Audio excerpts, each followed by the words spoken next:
Yo creo que ya está grabando. Bueno, Yago Pastor, nos seguimos mutuamente en Instagram y me parece muy interesante poder hablar contigo. Te he visto también en vídeo cuando estuviste en la entrevista con Aaron de Aroman Fitness y bueno, pues yo voy a estar aquí para hacerte un par de consultas o tres. Vamos a intentar que no extendernos demasiado.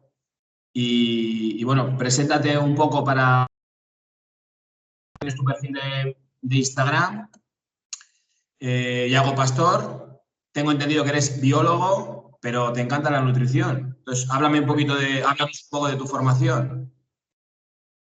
Vale, bueno, mi formación no es lo que me define, pero bueno, soy una persona que es una apasionada de lo que es la salud en general y particularmente la nutrición desde hace muchos años.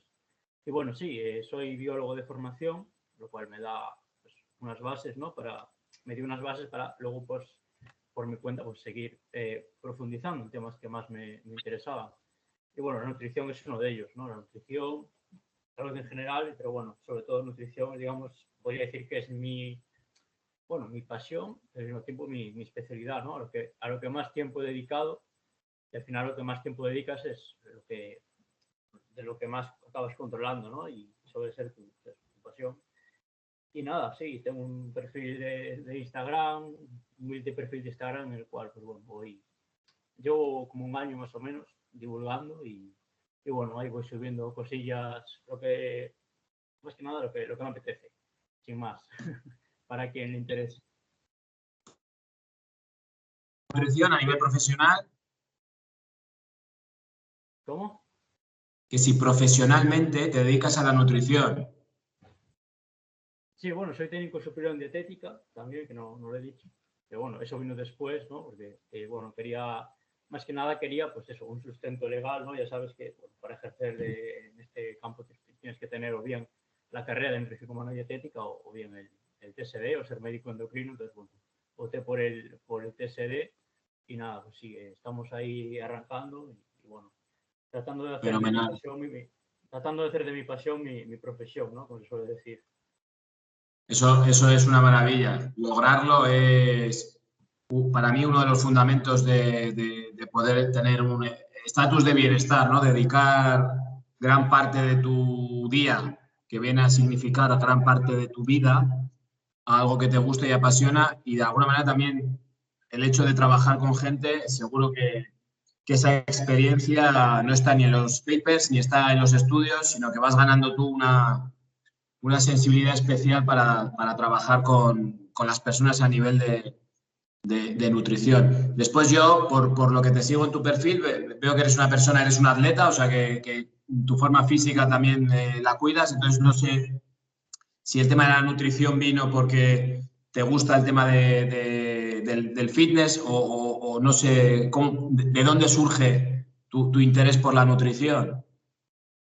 Bueno, pues es una historia un poco larga. Yo desde muy temprana edad siempre he tenido problemas de salud, especialmente problemas relacionados con el intestino y demás, intolerancias alimentarias, bueno, problemas de todo tipo, digo, sobre todo en determinados momentos de mucho estrés y demás, pues me han hecho pues incluso llegar a pesar 49 kilos, estar muy mal, estar muy flojo de salud en determinados momentos y eso me ha llevado a pues interesarme mucho por el tema de la nutrición, que digamos que es uno de los pilares de la salud, no el único, pero sí que es uno, bueno, los que podemos, digamos, influenciar más, ¿no? En nuestro día a día, en nuestra rutina diaria, ¿no? Además de, evidentemente, el ejercicio y demás. Pero bueno, la nutrición desde hace muchos años me interesa, me paso el día leyendo pues, todo lo que tiene que ver con nutrición. Ya te digo, yo a raíz de un episodio que tuve bueno, que perdí mucho peso y estuve muy mal, pues empecé a leer muchísimo sobre nutrición, a ver qué podía hacer, qué alimentos podía incorporar, cuáles pueden ser problemáticos y demás. Y bueno, de ahí me vino un poco el interés por la nutrición y luego también pues por mi afición bueno, al mundo del gimnasio, también desde hace muchos años, pues el querer pues mejorar mi rendimiento en el gimnasio y demás. ¿Por qué es tan difícil el mundo de la nutrición? Me refiero a por qué hay tanta polaridad. Es decir, si es una cuestión científica, ¿por qué hay gente que tan en los extremos, tan opuestos, defendiendo que la salud está, por ejemplo, por un lado en las legumbres y en los cereales, y en el otro extremo en los huevos y en la carne? Y todo es tan complejo y tan complicado porque es como que detrás de cada una de las versiones hay kilos de toneladas de papeles de estudios científicos que dan la verdad a los dos lados. ¿Qué está pasando? ¿Cómo se puede saber realmente, independientemente de que quizás la clave sea individualizar, ¿no? Pero ¿por qué es tan complejo y tan dispar el mundo de la ciencia relacionada con la nutrición? Pues mira, en primer lugar, pues la ciencia de la nutrición no es una ciencia exacta, o sea, es tremendamente compleja y cuando nos metemos en lo que una persona come o deja de comer, pues nos metemos en algo muy personal, ¿no? Muy personal, va a depender de muchísimos factores, de la cultura gastronómica de esa persona, de donde viva, de sus gustos individuales, de su día a día, de sus horarios, de su profesión, de su deporte, bueno, de sus intolerancias, patologías, o sea, lo que una persona come es muy personal y meterse a tratar de estudiar lo que una persona come es tremendamente complejo y realizar estudios, una intervención en la cual tengas que, digamos, durante largo plazo coger a un gran número de personas, una muestra grande, y durante un tiempo prolongado de hacer una intervención dietética, de un seguimiento, es tremendamente complejo, porque, claro, es muy fácil estudiar un fármaco, porque tú simplemente tienes que darle el fármaco en cuestión, la pastillita a la persona, un grupo de control al que le das un placebo, un grupo de intervención en el cual le das el fármaco en cuestión. Eso es relativamente sencillo. Ahora bien, estudiar qué impacto tiene, por ejemplo, una dieta cetogénica o una dieta vegana, es complicadísimo estudiar eso. ¿Cómo lo haces? Coges a un grupo de personas, un gran número de personas, y durante largo tiempo los pones a comer, a hacer una dieta vegana, una dieta cetogénica o este, este patrón dietético. No puedes hacer eso, es que no puedes. No, a corto plazo sí lo puedes hacer, hay estudios de 8 semanas, 12 semanas, pero a largo plazo no es viable hacer un estudio de nutrición modificando lo que una persona come, que es algo, como te digo, muy, muy personal. Incluso es una cosa que a mí me ha llamado siempre la atención y de leer y de investigar. Según estabas tú, me he acordado que incluso el impacto de la nutrición puede ser transgeneracional, es decir, que ya no se estudia en un sujeto solo, sino los hábitos alimentarios de varias generaciones atrás tuyas también de alguna manera te predisponen a unos alimentos u a otros. Entonces, bueno, sí que es cierto que entiendo que digas que es tremendamente complejo porque, bueno, por todo lo que estás comentando, que no es tan sencillo de estudiar. Entonces, si a ti te llegase una persona que dijese, mira, yo me encuentro mal de salud o tengo sobrepeso y a mí me da igual absolutamente seguir una dieta vegana que una cetogénica, que un término medio, que ¿hacia dónde llevaría, según tu criterio, a una persona que está abierta a cualquier tipo de dieta con tal de mejorar su estado físico y su salud? Vale, interesante la pregunta. Pues en primer lugar, hay que averiguar qué ha estado haciendo la persona, ¿no? Hay que hacer una anamnesis profunda, que es lo que ha estado haciendo esa persona durante años, cuáles han sido sus hábitos, qué alimentos viene consumiendo, cuáles no. Y bueno, y en base a eso analizar qué puede estar fallando y tratar de alcanzar digamos, un punto de equilibrio entre, digamos, lo que más le convendría a esa persona y lo que esa persona puede, lo que sería factible, que esa persona puede seguir a largo plazo, ¿no? Es lo que se conoce como adherencia, ¿no? Entonces, bueno, es relativamente fácil dar recomendaciones para llevar una alimentación saludable, ¿no? Tenemos, pues eso, patrón de dieta mediterránea con basado en frutas, vegetales, cereales integrales, pescado azul, carnes magras, bueno, alta en fibra y demás. Es relativamente sencillo dar unas recomendaciones para llevar una alimentación saludable. Lo que es más difícil es trasladarlas al día a día y que esa persona pues, pueda seguirlas a largo plazo, ¿no? Entonces, siempre hay que saber qué ha venido haciendo esa persona y eso, tratar de elaborar un plan para que esa persona pues, a largo plazo pueda llevar una alimentación sostenible y que le genere eso, adherente, que la pueda mantener a largo plazo, ¿no? Y a veces es complicado, porque claro, las recomendaciones que das a lo mejor chocan frontalmente con lo que esa persona venía haciendo y no es fácil, ¿no? Ya te digo, meterse con la alimentación de una persona es tremendamente complejo, es algo muy, muy personal, ¿no? A la hora de las recomendaciones, quitando el básico de decir vamos a intentar eliminar lo más posible los productos refinados, ¿alguna pauta o alguna clave importante desde tu perspectiva? Bueno, pautas, pues eso. Bueno, tú has comentado una importante que sería, pues bueno, evitar en la medida de lo posible todo lo que sean alimentos modernos o procesados.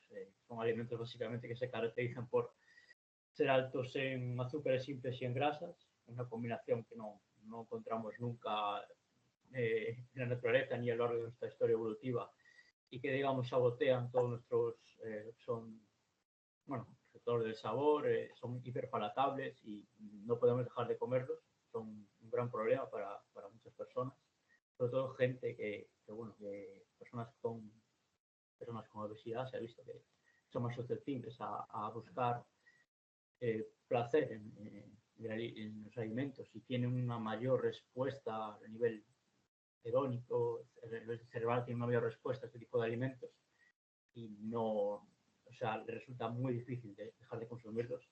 Se puede hablar de una adicción, en toda regla, desde mi punto de vista, y por eso no es nada fácil dejar de lado estos alimentos. Y bueno, luego buscar una selección de alimentos que nos permita, pues eso, buscar saciedad, o sea, buscar saciedad, alimentos ricos en fibra, alimentos ricos en proteína y bueno, tratar de esa forma pues de bueno, atenuar el exceso de energía crónico, ¿no? Que es una característica de la dieta de la mayoría de las personas hoy en día, ¿no? ¿Eres, de alguna manera, te inclinas poniendo en dos extremos el veganismo y la dieta cetogénica? ¿Tú estás en un término medio o tiendes más hacia un lado, hacia otro? A ver, normalmente suelen poner la dieta cetogénica como antagónica a la dieta vegana, ¿no?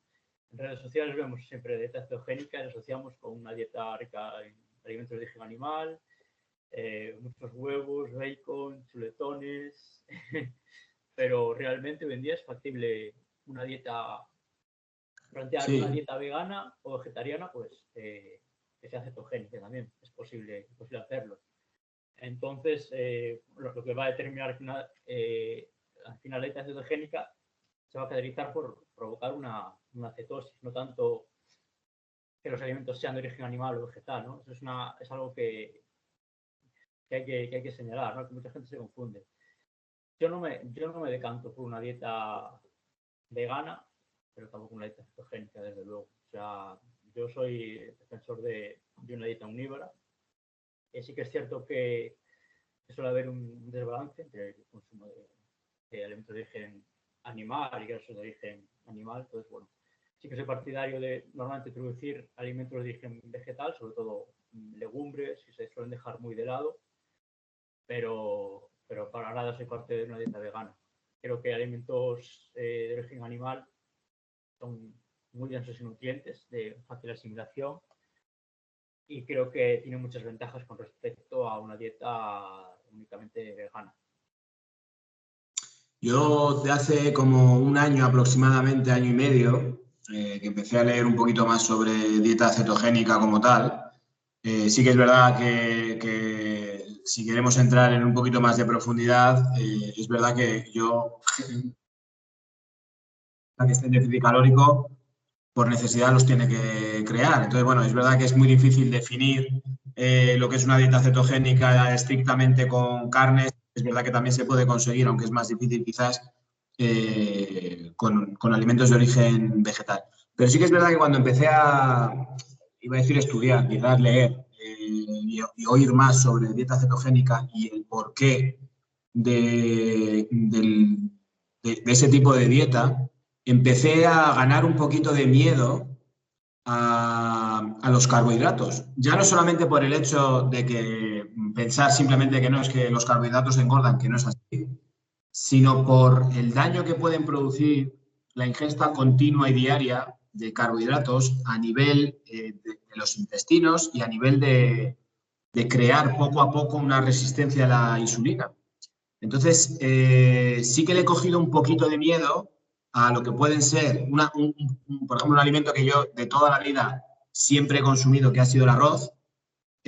Ahora lo consumo con muchísimo más respeto y luego le he cogido muchísimo respeto a las legumbres. Y a mí me encanta tanto el arroz como las legumbres, o sea, es que me encantan.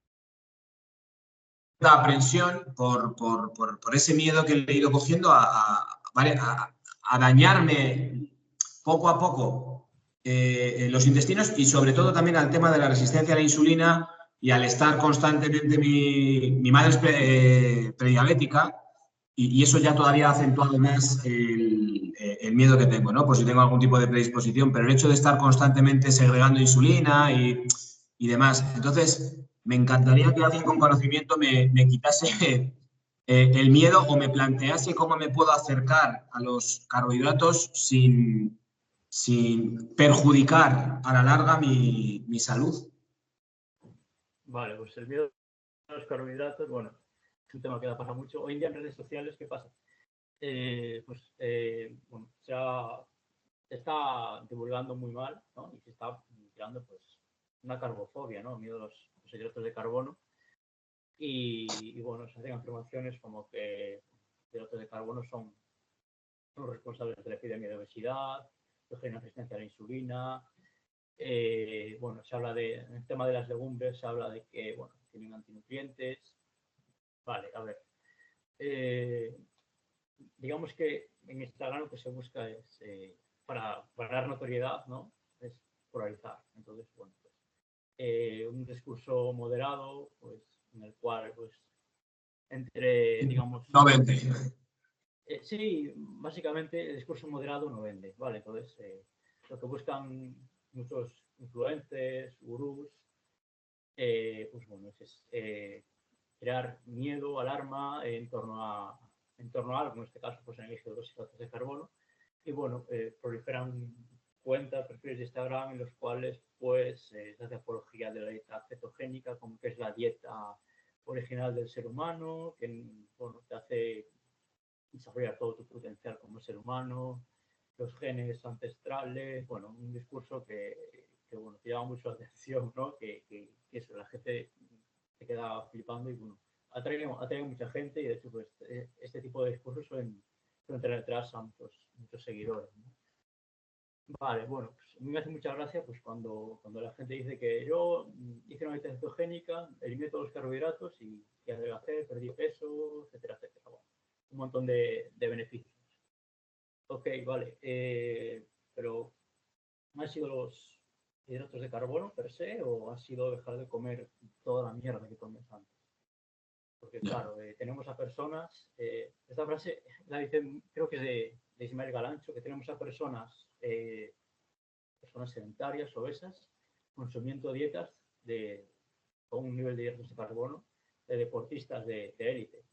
Y por otro lado tenemos a personas deportistas consumiendo dietas pues, más acordes a personas sedentarias, ¿no? Entonces, bueno, eso, tenemos personas sedentarias, no deportistas, no es que no sean deportistas, es que no se mueven, o sea, no se mueven del sofá, no dan ni 3.000 pasos al día, consumen, pues eso, un montón de carbohidratos, consumen pasta, pan a todas horas, cereales azucarados, bollería, y claro, evidentemente esto es problemático, ¿okay? Entonces, si estas personas hacen una dieta cetogénica, ¿qué pasa? pues evidentemente quedan fuera, todos los ultraprocesados quedan fuera. O sea, los ultraprocesados son alimentos ricos en hidratos de carbono, no solo en hidratos de carbono, también en grasas, lo cual crea una combinación impreparatable. Entonces, todos los ultraprocesados quedan fuera en esta dieta. Y bueno, estas personas, evidentemente, cuando hacen una dieta cetogénica o muy baja en hidratos de carbono, pierden peso y mejoran marcadores de riesgo cardiometabólico, mejoran su sensibilidad a la insulina, disminuyen sus niveles de grasa visceral, mejoran su salud. Pero ¿qué es? ¿Es el hecho de hacer una dieta cetogénica? ¿O es el hecho de que antes comían fatal, comían un exceso de hidratos de carbono?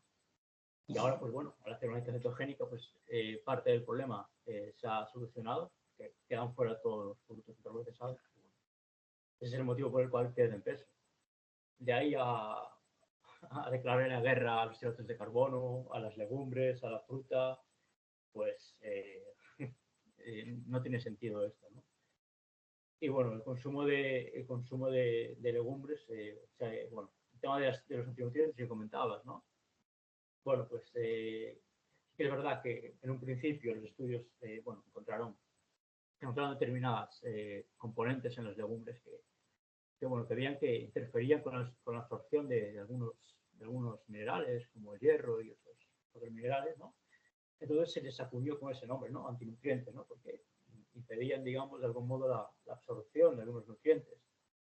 Pero bueno, ha quedado ahí ese nombre. Lo que pasa es que hoy en día pues se ha visto que estos antinutrientes pues incluso podrían ser beneficiosos, ¿no? Al interferir con la absorción de algunos minerales que pueden dar problemas en exceso, pues pueden incluso tener beneficios. O sea, vale, antinutrientes, pero no te vas a, en un país desarrollado, pues por comer legumbres no te vas a desnutrir, ni muchísimo menos. O sea que los antinutrientes no son un problema, sacando a lo mejor alguna patología intestinal muy concreta.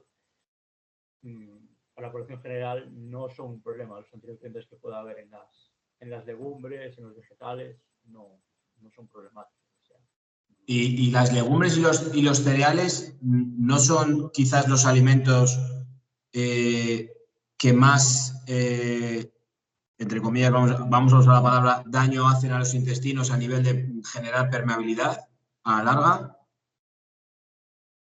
A ver, la permeabilidad, bueno, depende de la dieta, evidentemente, pero también depende de otros factores, del estrés, depende muchísimo del estrés, ¿no?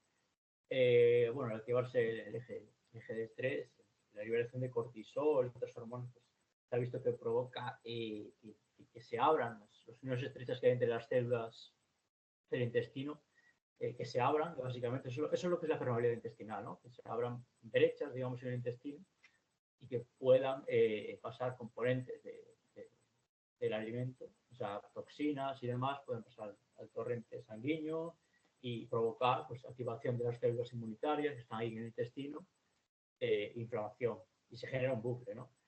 Pero lo que muestran los estudios, pues no es eso. O sea, no es que las legumbres aumenten la permeabilidad, más bien al contrario. Se ven que últimamente lo que se ve es que mejoran la salud intestinal, y lo que se asocia con peor salud intestinal y aumento del riesgo de cáncer, pues es quizás una dieta muy alta en proteína y en alimentos de origen animal, carne roja. Eso es lo que se ve hoy en día.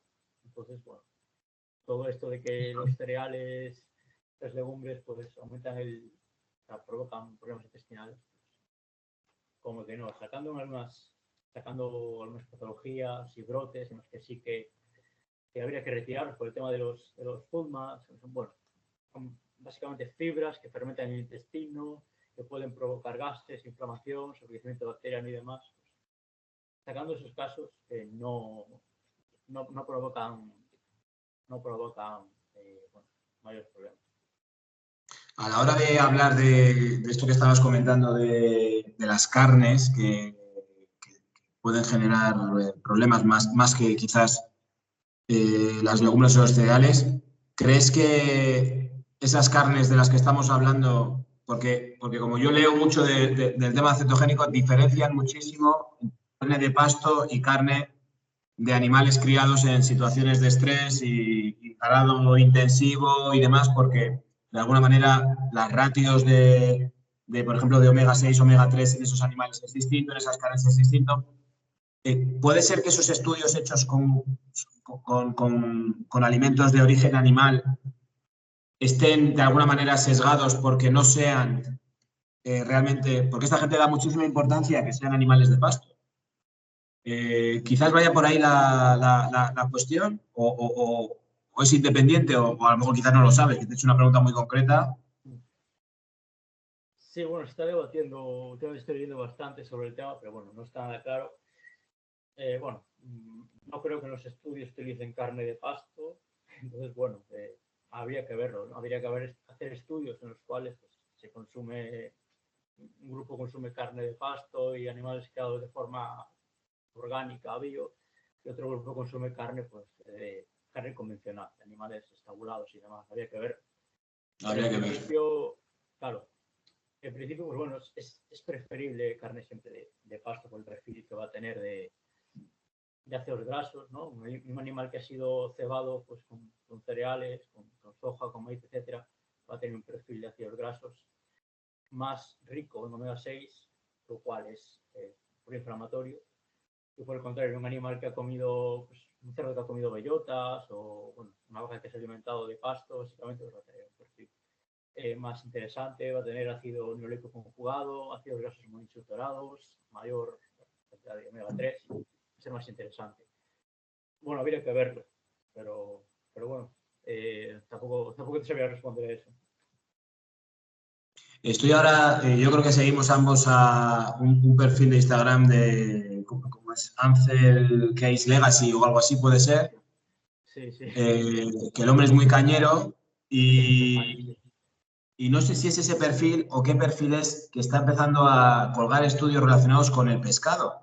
Que el Sí, pescado se ha visto, sí, sí. que el pescado se ha visto siempre como un superalimento casi indiscutible, pescado salvaje. Pero claro, parece ser que ahora vamos a meternos hasta con los peces, ¿no? Y es lo que a mí me vuelve loco. Porque dices, joder, o sea, el pescado azul estaba claro que no sé qué, el omega 3 el tal, que es tan importante para nuestras células y tal, y ahora el pescado tampoco. Entonces es como decir, ostras, es que no damos una. ¿Cómo está el tema del pescado? ¿Se puede comer o no se puede comer? Pues yo, las sardinitas creo que se libran. Sí, a ver qué pasa. Bueno, con el tema de los estudios. Mira, hoy en día, cualquiera que tenga una hipótesis, una opinión sobre un tema, puede respaldarla con estudios. O sea, te pones a buscar estudios para todos los gustos. Otra cosa es que esos estudios estén bien diseñados y bueno, estén bien hechos y puedes utilizarlos para defender tu postura. Pero es que los puedes encontrar. O sea, te pones a buscar y es que hay miles y miles de estudios y puedes encontrar estudios pues, que respalden casi cualquier cosa. Entonces, hay un problema. El tema del pescado, bueno, yo no he leído más al respecto. Hasta lo que yo sé, pues bueno, el pescado es una proteína de origen animal. Bueno, deberíamos, digamos, alcanzar un equilibrio, ¿no? Entre proteína de origen vegetal y animal. Lo que se ha visto en los últimos estudios, que bueno, que la proteína animal pues sale peor parada.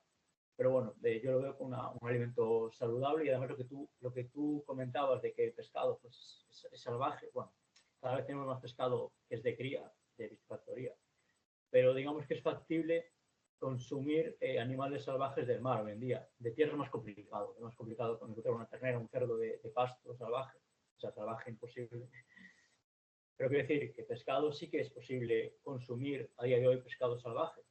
Sardinas, bueno, los cureles, pescado azul pequeño, boquerones, todos estos pescados no se crían, son salvajes, ¿no? Entonces, consumir pescado salvaje, pues lo veo muy interesante, ¿no? Porque hoy en día, pues, a veces es más difícil consumir animales que no hayan sido criados y cebados a base de harina, ¿no? Que es lo que ocurre con los pescados de cría y con los animales terrestres de cría, ¿no? Entonces, interesante. Y sobre todo, pues se está hablando también mucho del mercurio últimamente. También el otro día salía Marcos Vázquez, publicaba el tema del mercurio en las latas de atún. Yo personalmente hace hace muchos años que no consumo atún. Bueno, en el mundo fitness siempre ha estado muy de moda, sobre todo en Estados Unidos, consumir grandes cantidades de atún. Pero bueno, prefiero optar por otros pescados más pequeños. Las sardinas enlatadas. Bueno, el problema es que, bueno, siempre vienen en aceite, pero bueno, les escurre un poco el aceite y si es de calidad, pues no hay problema.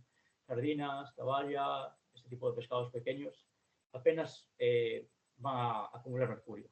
Entonces, bueno, al encontrarse digamos, en la base de la cadena trófica, pues apenas van a tener mercurio, bueno, mercurio y otros contaminantes, ¿no? Entonces, mucho más interesantes que pescados grandes como puede ser el atún o el emperador o estos pescados grandes. En la dieta bueno, la gente que ves tú en consulta o en la dieta que se ve hoy en día, por ejemplo, en un país como España, que es lo que conocemos y lo que nos atañe de alguna manera, ¿crees o tú eres partidario de suplementar con algún tipo de mineral o de algún tipo de vitamina o con grasas tipo omega 3 o omega 6? Es decir, tú a tus clientes recomendarles, hombre, entiendo que también depende de cómo se alimenten, ¿no? Pero ¿crees que en general hay déficit de algún tipo de micronutriente o tipo omega 3, omega 6 de grasas y demás que tú creas importante suplementar? Vale, yo de entrada nunca voy a recomendar suplementar por suplementar, o sea, nunca hago eso. Entonces, evidentemente, si hay un déficit de alguna vitamina o de algún mineral, pues sí puede ser interesante aportarlo con un suplemento, pero desde luego no suplementar por suplementar, y a veces el suplementar, tomar multivitamínicos y demás, puede dar problemas. O sea, esa locura de suplementar por suplementar, de meterse de todo, a ver qué pasa, pues yo soy muy contrario a eso. Yo personalmente nunca he consumido un suplemento. O sea, hoy en día, no sé, el único suplemento que he consumido alguna vez, en una ocasión me compré un bote de creatina por probar, no noté nada, o sea, no noté ninguna mejora y no lo volví a comprar y ya está, hasta el día de hoy, pues no, eso es todo el gasto que he hecho yo en suplementación. Bueno, pues hay que analizar si hay alguna carencia, si puede ser interesante pues el magnesio, el zinc, algunos nutrientes que, bueno, dependiendo de la estación del año, también la vitamina D, pero bueno, siempre opcional, o sea, eso no va a ser no va a ser en ningún caso la clave, ni va a ser un punto de inflexión el introducir un suplemento. O sea, ¿Y el omega 3? el omega 3 no lo veo nada claro, o sea, el omega 3 sobre la base, pues sí, parece ser que puede mejorar el riesgo cardiovascular, pero no lo veo nada claro. He leído por ahí, bueno, información contradictoria. Es muy susceptible a la peroxidación lipídica. Es un proceso por el que, bueno, básicamente relaciona con el oxígeno. Los ácidos gaseosos son poliinsaturados, tienen una cadena con varios, digamos, varias curvaturas, son bastante inestables y relacionan con el oxígeno y se enrelacian fácilmente, ¿no? Entonces, ese proceso de renaciamiento, si existe mucho estrés oxidativo en el organismo y demás, pues podría dar lugar a problemas. Entonces, no lo tengo claro y no recomendaría así a la ligera omega 3, la verdad.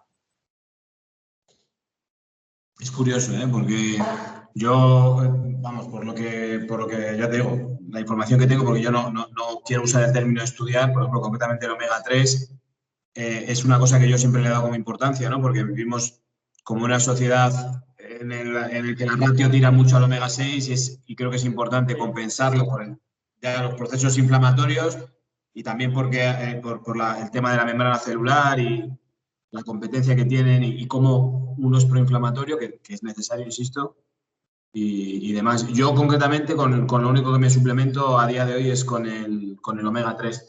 Sí que es verdad que estuve cierto tiempo con la vitamina D cuando se puso de moda por el tema este del COVID, pero no sé, creo que con la alimentación que sigo más o menos se cubre todo este tema. Y otra cuestión que he tenido siempre y para... No, decía, lo que te iba a decir, la primera el línea de intervención tiene que ser siempre el estilo de vida y la alimentación. Sin tener esto asegurado, no vamos a irnos a un suplemento. O sea, en primer lugar, Estoy de acuerdo. si quieres descansar bien, pues deja el móvil, deja la tele antes de tomar melatonina. ¿Quieres vitamina D? Pues ponte al sol, consume pescado azul. Bueno, y como esto puedo poner miles de ejemplos, ¿no? Primero, estilo de vida y dieta, luego suplementación.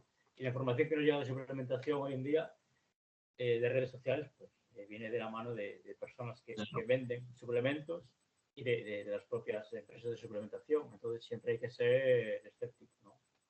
Siempre van a sacar los estudios que salga bien para el suplemento, evidentemente. Entonces, el hecho de que vayamos envejeciendo, entiendo que hace que nuestro sistema digestivo vaya cada vez asimilando peor los nutrientes. ¿Cómo podemos enfocar? Bueno, yo concretamente tengo 44 años, ¿no? Pero ¿cómo se debería de enfocar el hecho de que no es lo mismo un intestino de 20 años a nivel de, a ver, un intestino de 20 años que puede estar jodido por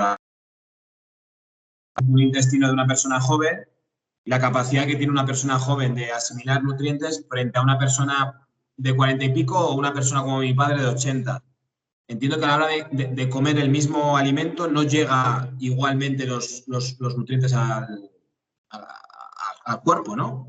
¿Es correcto eso? ¿O cómo podríamos plantear o cómo se debería de plantear? Porque yo a veces he entendido que quizás la restricción calórica, no, el ayuno intermitente, el hecho, por ejemplo, de agrupar las comidas y dejar más tiempo el intestino vacío, sí que puede favorecer, o he entendido yo eso, sí que puede favorecer la asimilación frente a un intestino que está constantemente trabajando, un intestino que trabaja en periodos de tiempo determinado y descansa el resto del tiempo, puede asimilar mejor nutrientes. Y para una persona mayor, según se va haciendo mayor, puede ser interesante desde tu perspectiva, por ejemplo, recomendar saltarse una comida, o sea, hacer ayuno intermitente de alguna manera, por este enfoque, o todo esto es una tontería y no va a ningún lado. bueno, a ver, el ayuno intermitente tiene su aplicabilidad, pero en el caso este concreto que tú comentas, igual es una persona mayor que tiene problemas para comer y bueno, que se sacia con facilidad, que le cuesta comer suficiente proteína, igual no lo veo tan interesante. Quizás dividir más las tomas sería lo suyo, ¿no? Consumir pues, a lo mejor no 5 comidas como se suele recomendar, 5 comidas a lo mejor es mucho, pero ese 4 igual sí, igual sería lo más recomendable. Y luego, pues eso, buscar alimentos de fácil digestión, en este caso, pues, meter proteína whey si no se llega a los requerimientos, meter un suplemento de proteína en gente mayor viene muy bien porque bueno, siempre va a haber, además de problemas, bueno, de masticación y de absorción de nutrientes, va a haber cierta resistencia anabólica, entonces meter una proteína whey lo veo una estrategia. Y luego, pues, repartir las comidas y buscar alimentos de fácil asimilación. Podemos optar por carne picada, por alimentos, bueno, meter, por ejemplo, las legumbres en forma de trituradas, en forma de hummus, por ejemplo. Bueno, estrategias para favorecer la digestión, ¿no? Correcto. Otra cuestión que a mí siempre me ha llamado la atención, porque mi madre, por ejemplo, estuvo un tiempo consumiendo colágeno, me va a hacer 70 años, entonces, bueno, pues le habían recomendado el colágeno y demás, y yo estuve investigando un poquillo y hay estudios hay vertientes que dicen que evidentemente el colágeno cuando llega al intestino se desmiga en sus aminoácidos y que a la sangre llega como aminoácidos sueltos sin ser colágeno, y que el hecho de que tú, por ejemplo, consumas colágeno no quiere decir que ese colágeno que tú has consumido vaya al colágeno en forma de colágeno. De alguna manera, al final, el fundamento es que tú, a lo largo de tu día, pues ingieras suficiente cantidad de aminoácidos, también precursores como puede ser la vitamina C para el colágeno, más que el suplemento en sí del colágeno. ¿Eso es correcto? Así es, por lo que tengo entendido yo a día de hoy, bueno, yo creo que tengo un post hablando sobre el colágeno, pero bueno, es uno de esos temas que no tengo demasiado claro y no tengo problema en reconocerlo. Si algo no lo tengo claro, pues digo, no lo tengo demasiado claro y ya está. Como tú decías, pues el colágeno no deja de ser una proteína, que el intestino pues sufre digestión y al final se acaba dividiendo sus aminoácidos, los aminoácidos que lo componen. Y eso es lo que absorbemos. Entonces nuestro cuerpo no diferencia si estamos tomando colágeno o no. Nuestro cuerpo absorbe los aminoácidos y ya está. Y esos aminoácidos luego, pues, una vez absorbidos, pues se utilizan, se vuelven a utilizar para la síntesis proteica. Pero ya te digo, el colágeno se va a digerir y se van a absorber simplemente los aminoácidos. Entonces, no está nada claro que el consumo de colágeno mejore la salud articular, ni nada de eso. En todo caso, bueno, el consumo de vitamina C sí que es necesaria para la producción de colágeno y demás. Entonces, bueno, buscar un consumo suficiente de proteína y de vitamina C, yo creo que debería ser suficiente, ¿no? En todo caso, pues bueno, habrá que seguir leyendo y actualizarse sobre el tema. Muy bien. No, si es que me imagino que, como todo, irá constantemente saldrán, y lo que dices tú, si una marca de suplementación quiere vender su colágeno, hará un estudio que demuestre que el colágeno es bueno y necesario y demás. Otra controversia que a mí me confunde mucho es el tema de la mezcla de alimentos. Es decir, las vertientes que hay que dicen que a nivel enzimático pues hay que centrarse en las comidas en separar unos alimentos de otros porque las enzimas que se segregan favorecen la digestión, pero si mezclas, por ejemplo, tal alimento con tal alimento, perjudica la asimilación.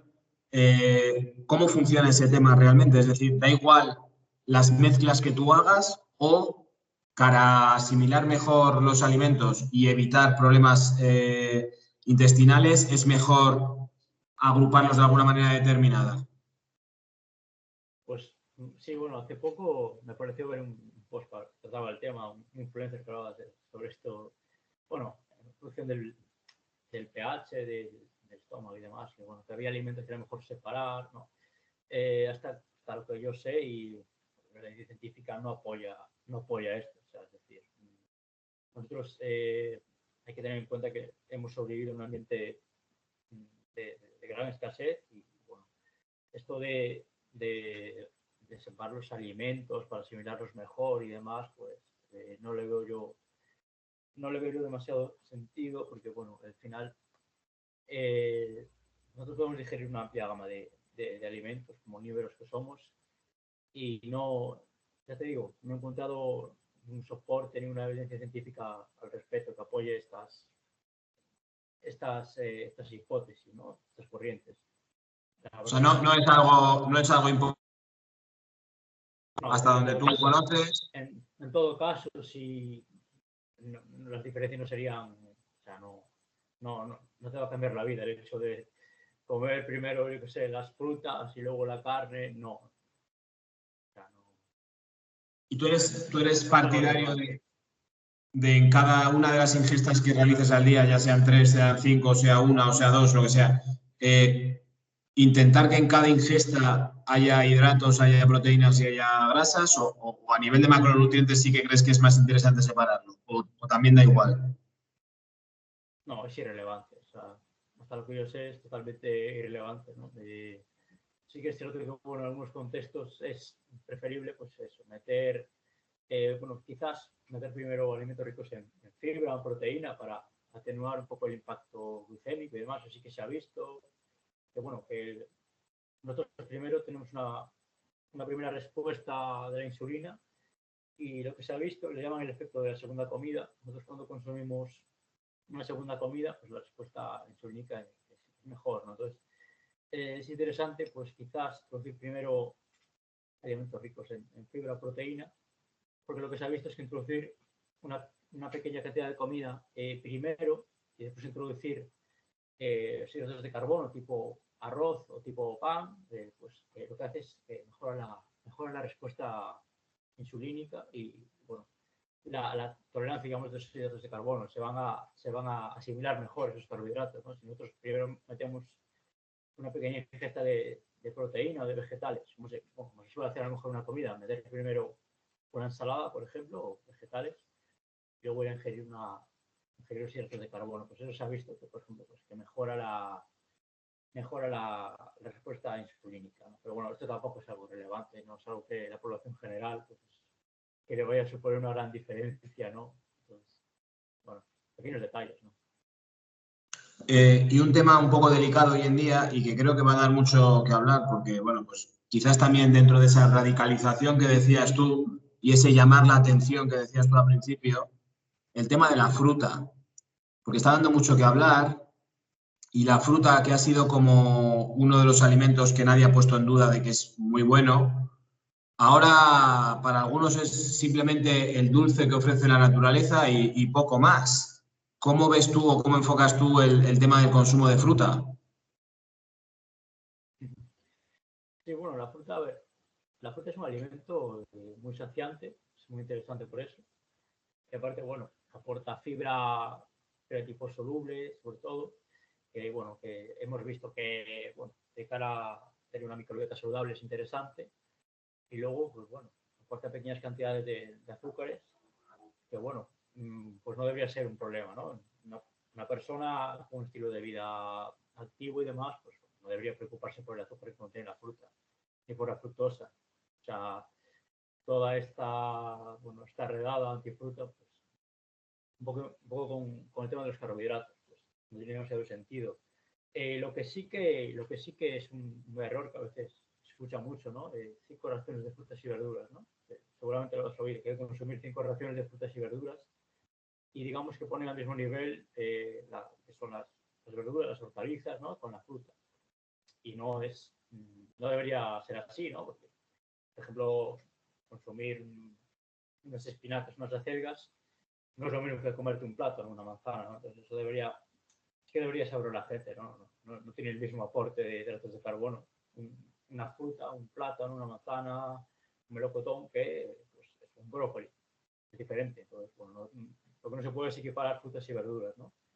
Pero bueno, sí que consumir fruta, lo veo interesante, es un alimento con muy poca densidad energética y eso nos interesa, ¿no? Una dieta en la cual se busque, bueno, habitualmente, lo que más se busca hoy en día es reducir el aporte energético de la dieta, ¿no? Porque tenemos un problema de exceso de energía en la dieta. Entonces, un alimento como la fruta, que es poco denso energéticamente, porque tiene mucha agua y mucha fibra, yo lo veo interesante. No veo por qué eliminarlo. Sí que una persona que está buscando reducir su ingesta de energía y de azúcares en la dieta, hay que darle prioridad a los vegetales fibrosos, vegetales de hoja verde y demás, pero también, bueno, introducir fruta es una buena idea siempre. Y un tema particular mío que me gusta y que hay veces que la gente se lleva las manos a la cabeza, el tema de la casquería, hígados, corazón, pulmón, el extremo contrario a la fruta. Recuerdo que una vez hablando con este señor que lleva la cuenta esta de Answer Case Legacy, le hablaba yo de comer hígado crudo y casi me manda a freír espárragos, ¿no? ¿Cómo ves tú el tema del consumo de ese tipo de productos? Porque también hay una vertiente que le da muchísima importancia porque deben de ser muy ricos en micronutrientes, pero por otro lado, también hay una vertiente que habla de que, bueno, pues que son de alguna manera el laboratorio de los cuerpos de los animales y por tanto también tienen mucha mierda, entre comillas, ¿no? ¿Qué sabes tú de este tema? ¿O cómo enfocas tú ese consumo? Vale, yo personalmente soy muy fan de la pesquería, o sea, he comido de todo, o sea, puedo decir, pues, desde sesos, bueno, pulmones, intestinos, corazón, hígado, bueno, me encanta el mundo de la pesquería, de la gastronomía en general y bueno, experimentar en la cocina con ellos.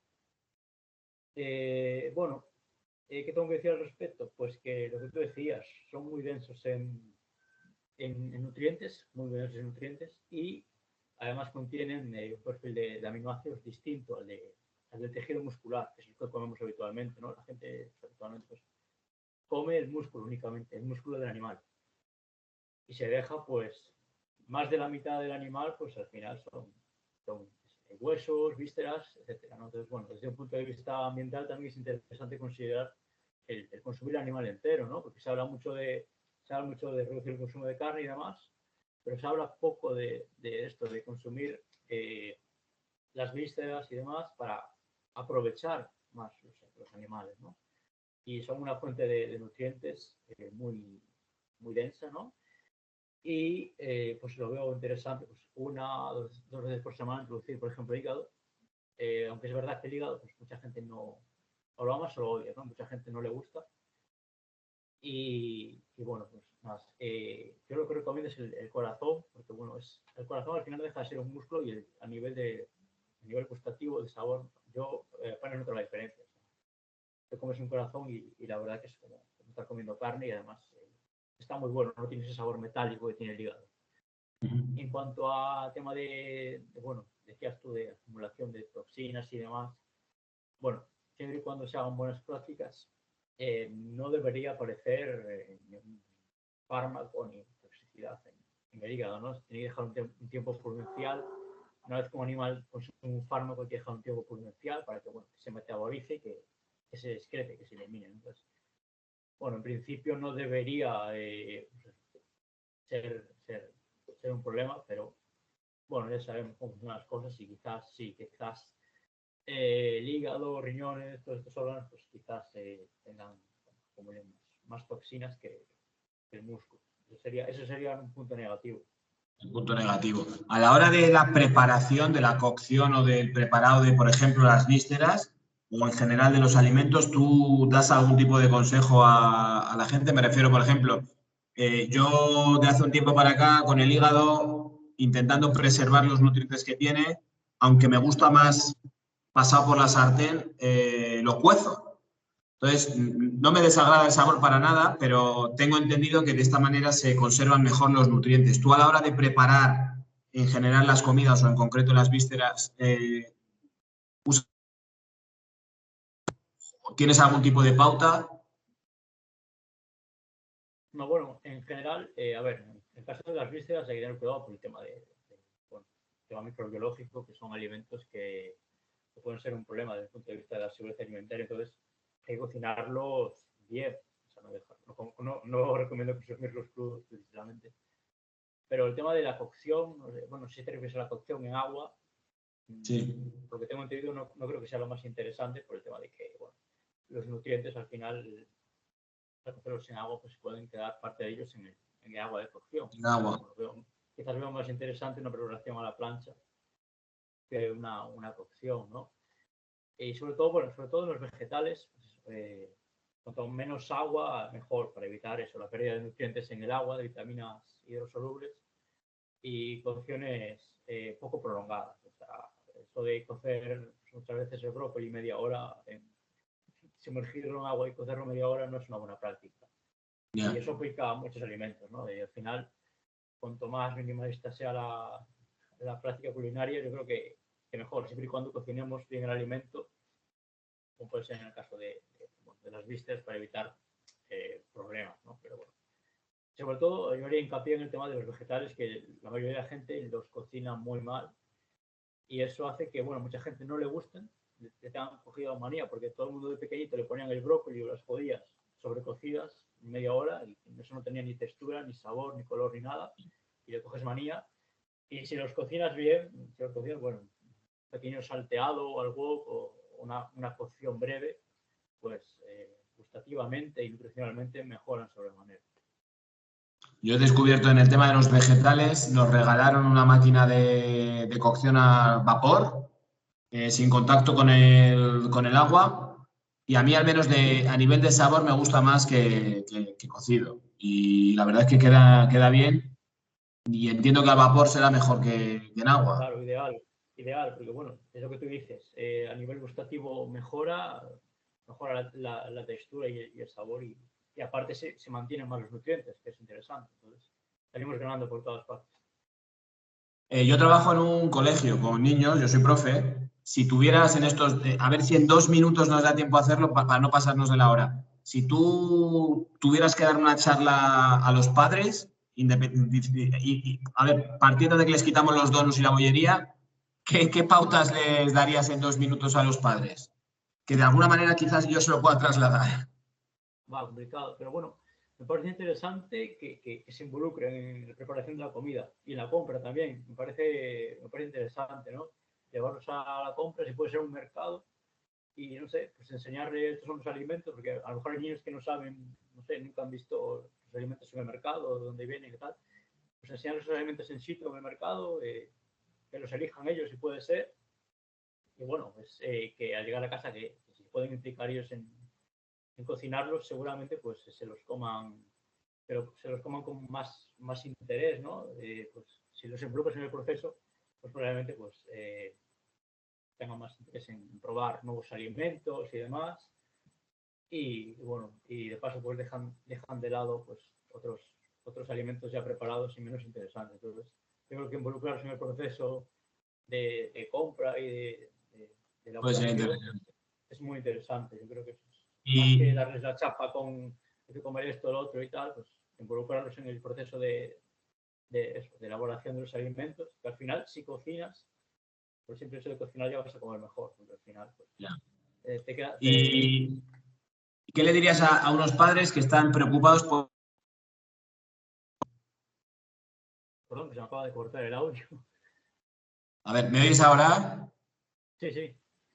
¿Qué le dirías a unos padres que están preocupados porque su hijo por las mañanas no quiere desayunar?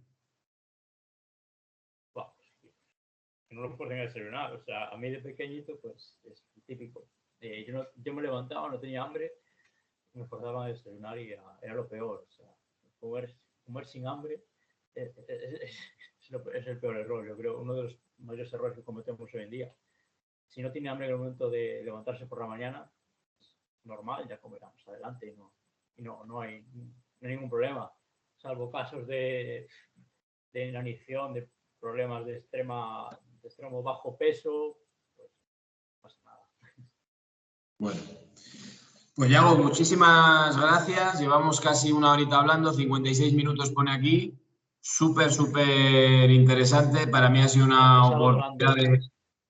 de... ¿Eh? No digo que se han pasado volando hasta ahora. Sí, sí. La verdad es que sí.